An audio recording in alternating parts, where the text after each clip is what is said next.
Hi hello नमस्कार. कशात सगळे मस्त मजेत आनंदीचा वैशाल ब्लॉग्स मराठी चॅनलमध्ये तुम्हा सर्वांचे अगदी मनापासून स्वागत करते. आजचा दिवस सर्वांना सुखाचा, समृद्धीचा, आनंदाचा आणि भरभराटीचा जाऊ हीच ईश्वरचरणी प्रार्थना. चला तर मग आजच्या व्हिडिओला सुरुवात करूया. तर बघू शकताय आज आहे गणपतीचा म्हणजे शेवटचा दिवस असं म्हणायचं नाही, पण आज गणपती बाप्पांना निरोप द्यायची वेळ झालेली आहे आज. त्यामुळे आमच्यात कसं 4लाच टाकतात गणपती.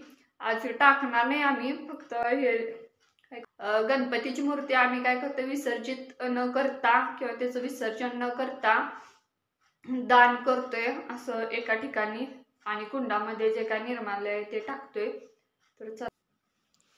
तर आज गौरी शंकर आणि गणपतीचं दर्शन घेऊया आणि मग व्लॉगला सुरुवात करूया. सकाळी नाश्त्याला पोहे बनवले होते. इकडे पाण्याचा टँकर आला होता. आज चांगलीच गंमत झाली. पाण्याचं कोणाकडेच लक्ष नाही. सणवार म्हटलं की घरातले कामाचं टेन्शन लेडीजला असतंच आणि इतर सुद्धा कामं करायची असतात बाकीची, त्यामुळे पाण्याकडे लक्ष लागलं नाही. कारण मोटर पाण्यातली घेतल्यामुळे पूर्ण टाकी उघडल्याशिवाय काही समजत नाही पाणी कुठंपर्यंत आले. मिस्टर आंघोळीला गेले आणि वरच्या टाकीत सुद्धा पाणी नव्हतं आणि खालच्या टाकीत सुद्धा पाणी नव्हतं. तरी नशीब वेळेवर काय झालं, मिस्टर आंघोळीला सोडायला लागले तेवढ्यात चावीचं पाणी आलं आणि लागलीच मी वर पडेल तसं मोटरीनं वर चढवलं पाणी.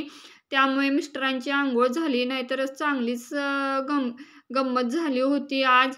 आता गणपती जाण्याची वेळ आलेली आहे. हा प्रसाद म्हणजे गाईला द्यायचा आहे, तो नैवेद्य काढला. हे निर्माल्य बाजूला काढलं, मुलाने जमकाना आणून ठेवला आणि जे साहित्य आपल्याला देवासाठी लावलं होतं त्याच्या घड्या मी घालून ठेवत होते, पाण्यातनं काढणार.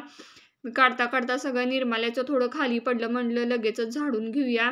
गणपती गेल्यानंतर काय झाडायचं नसतं, मग सगळं स्वच्छ करूया आणि मग गणपती बाप्पांचा निरोप घ्यायला स्टार्ट करूया म्हटलं. आणि सगळं आम्ही हॉल स्वच्छ क्लीन केला. जमकाना खाली घालायचा होता आणि त्याच्यावरती बघा आपण तांदळाचं माप असतं, पेला असतो, तो ओलांडायचा असतो. गणपती बाप्पाने त्याची तयारी माझी लगबग चालूच होती. म्हटलं पटपट स्वच्छ हॉल करून घेतलं की सगळ्यांना बरं होईल.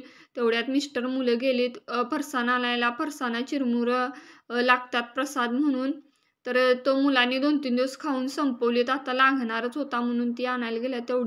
तेवढ्यात म्हटलं जे साहित्य आपल्याला काढायचं आहे ते काढूनच घेऊया. लागलीच आणि तयारी थोडी थोडी केली की येतील म्हटलं ती घेऊन सगळी आता मुलं. आणि तोपर्यंत माझी साडी वगैरे धुतलेली बाहेरच तशीच होती, ती मी घेऊन आले. आणि किचन कट्टा संध्याकाळच्या स्वयंपाकासाठी म्हटलं स्वच्छ करून घेऊया. ऑलरेडी 5 वाजले होते. इतक्यात ती सगळीजण येतील आणि गडबड करणार. म्हटलं जे राहिल्यात ती कामं म्हटलं पटापटा करूनच घेऊया. भांडी तर घासायचीच राहिल्यात, आता तर काय घासणार नाही, संध्याकाळ करून शक्यतो घासीन. रात्री आता स्वयंपाकालाच लागणार. गणपती बाप्पा गेले की आजचा दिवस मला असा जड का होत होता, मला काय समजेना. तर डाळीची आमटी लागणार म्हणून मी डाळ चढवली. आणि ही गल्लीतली मुलं सुद्धा गणपती बाप्पांना निरोप देण्यासाठी आली होती. मिस्टर आले घेऊन आणि जमकानं घालून घेऊया आणि आपण आरतीला सुरुवात करूया म्हणून चाललं होतं. खूप दुःख होत होतं. आज नको असं वाटणारा दिवस असं वाटत होतं मला. ॲक्च्युली गळाच दाटून आला, काय म्हणायचं.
आता मिस्टर गणपती बाप्पांना काढत आहेत बाहेर. मुलाला ट्रे उचलायला लावला जेणेकरून व्यवस्थित काढून घट्ट धर म्हटलं. मोठा होता ह्या वर्षीचा गणपती म्हणून त्यातल्या त्यात मोठा होता, कारण दुसरं वर्ष या मुलाने येतं नाही येतं बघा. 5 फेऱ्या मारल्या जातात. खाली मी माप ठेवलेल्या पेल्यामध्ये तांदूळ आणि पैसे घालून ठेवलेले आहेत आणि 5 फेऱ्या अशा काढायच्या असतात. आणि मग गणपती बाप्पांनी तो जो काय भरलेलं जे माप आहे ते ओलांडायचं असतं घराच्या दिशेने. तर म्हणाले मिस्टर घरातनं एकदा फिरवून आणतो गणपती बाप्पांना. सगळ्या खोल्यातनं फिरवून आणला गणपती बाप्पांना आणि मापसुद्धा ओलांडलं बघा. आता दहीभात पाणी शिंपडतच मी जाणार बाहेर.